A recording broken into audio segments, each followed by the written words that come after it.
মায়ের পেট থেকে আসলা, মুখে আমি আল্লাহ নাপাক লাগাই নাই।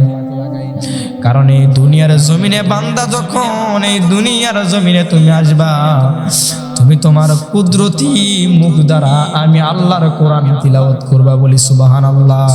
দুনিয়ার জমিনে আমার আল্লাহ আনলেন, একটা সন্তান যখন দুনিয়ার জমিনে জন্ম নেয় মার গর্ভ থেকে, দেখতে পারবেন মুখটা কখনো নাপাক থাকে না। কথা বলেন ঠিক কিনা?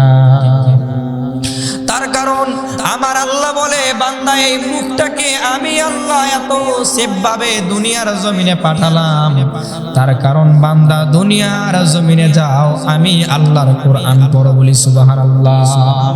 এই মুখ দিয়ে যখন বান্দা আল্লাহ নামের যখন জিকির তুমি করবা, আমি আল্লাহ তোর মুখের দিকে তাকায়া আমি আল্লাহ তোর